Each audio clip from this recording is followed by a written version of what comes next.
What happens when you destroy a colonial courthouse and dump on the government? Find out.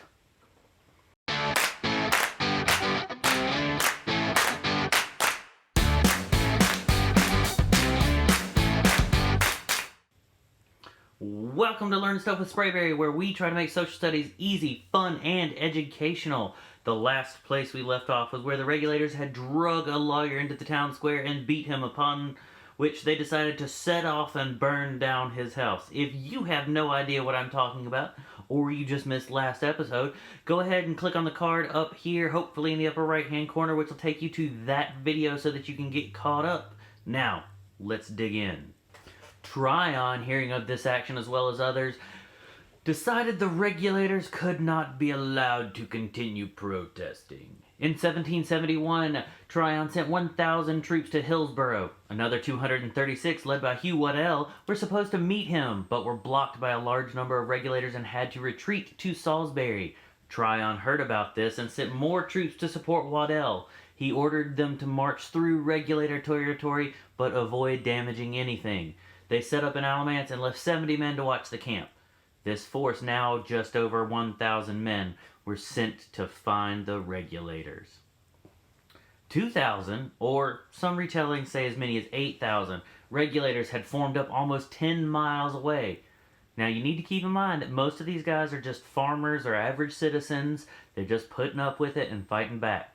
They were not a finely trained fighting force. Their plan consisted of showing up with a lot of people and scaring the governor into giving up and meeting their demands. That seems like a good idea.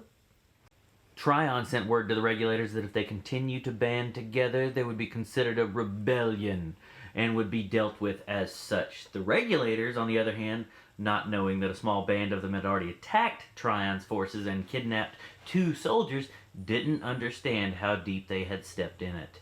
The regulators refused to step down. Tryon ordered his men to attack on May 16, 1771. The battle, by all accounts, was a short one. When the smoke had cleared, 9 of the governor's forces had died, and a similar amount on the regulators' side. Once the battle was over, the captured regulators were to be spared an execution if they repledged their allegiance to the king. All in all of the regulators involved in the movement did pledge their allegiance, with the exception of 6. These 6 were executed. They were hanged in public. 4 of the 6 were colonial militiamen. That means they'd switched sides from loyalty to the governor to the regulators. They were seen to be too big a threat. They had to be executed to warn others what would happen if they tried to follow in their tracks. After the battle, Tryon had the men scour the backcountry searching for any other regulator supporters to sign their allegiance back to the king. Now, these regulators were not always easy to find, but they did manage to find most of them. And the regulators, in all reality, had gone from being a fighting force of supporting local farmers and citizens to being viewed as lawless desperados, much of which was due to their own handling of certain issues. The attack on the courthouse in Hillsborough did not make them any friends.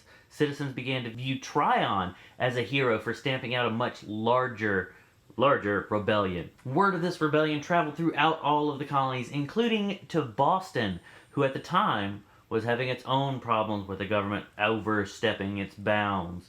To check out how that turns out, look at the Boston Tea Party. So, where does all of this leave the history of the regulators? Are they a group of men who fought heroically and valiantly against a corrupt government? Or are they a group of men who took it upon themselves to meddle in political matters settled by government officials? Or do they fall somewhere in between? I'm interested in hearing your views in the comments below.